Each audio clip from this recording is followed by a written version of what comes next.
നരേന്ദ്രമോദി അമിത്ഷാ കൂട്ടുകെട്ടിന്റെ ചൊൽപ്പടിയിലായിരിക്കും ഇനി BJP എന്ന സന്ദേശമാണ് ദേശീയ കൗൺസിൽ യോഗം നൽകിയത്. ഭരണം മെച്ചപ്പെടുത്തുന്നതിന് സംഘടനാ സംവിധാനവും സംഘടന മെച്ചപ്പെടുത്തുന്നതിന് ഭരണവും ഉപയോഗിക്കുക എന്ന തന്ത്രമായിരിക്കും തുടർന്നുള്ള കാലം BJP ഉപയോഗിക്കുകയെന്നും ഈ യോഗം അടിവരയിടുന്നു. ലോക്സഭയിൽ BJPക്ക് ലഭിച്ച വിജയത്തെ ലോകം മുഴുവൻ അഭിനന്ദിച്ചത് ഏകകക്ഷി ഭരണത്തിൽ ലഭിച്ച ജനവിധിയിൽ സന്തോഷിച്ചാണെന്ന് നരേന്ദ്രമോദി ചൂണ്ടിക്കാണിച്ചു. അതേസമയം WTO സമ്മേളനത്തിൽ ഇന്ത്യ കൈക്കൊണ്ട നിലപാടിനെ യോഗത്തിൽ ശക്തിയുക്തം ന്യായീകരിക്കാനും മോദി മറന്നില്ല. മറ്റ് രാജ്യങ്ങൾ എന്ത് വിചാരിക്കുമെന്നല്ല, സ്വന്തം രാജ്യത്തിലെ ജനങ്ങൾക്ക് എന്താണ് പ്രയോജനം എന്നതാണ് പ്രധാനം. കയ്യടിക്ക് വേണ്ടിയല്ല, രാജ്യത്തിന്റെ പുരോഗതിക്ക് വേണ്ടിയായിരിക്കും സർക്കാർ നിലപാടുകൾ എടുക്കുകയെന്നും നരേന്ദ്രമോദി പറഞ്ഞു. क्या भारत के गरीब व्यक्ति की थाली में रोटी का रास्ता चुनना चाहिए?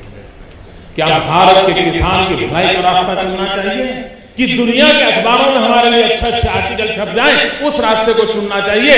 आप मुझे फैसला बताकर बता दीजिए कार्यकर्ता भाइयों बहनों, कौन सा निर्णय करना चाहिए? കഴിഞ്ഞ ലോക്സഭാ തെരഞ്ഞെടുപ്പോടെ രാജ്യത്തെ കുടുംബ രാഷ്ട്രീയം അവസാനിച്ചുവെന്ന് അമിത്ഷാ ചൂണ്ടിക്കാണിച്ചു. पंचायत से पार्लियामेंट तक एक चुनाव भारतीय जनता पार्टी का कार्यकर्ता छोड़े। हर चुनाव पार्टी के विस्तार के माध्यम होता है, हर चुनाव जनता के बीच में जाने का एक मौका होता है.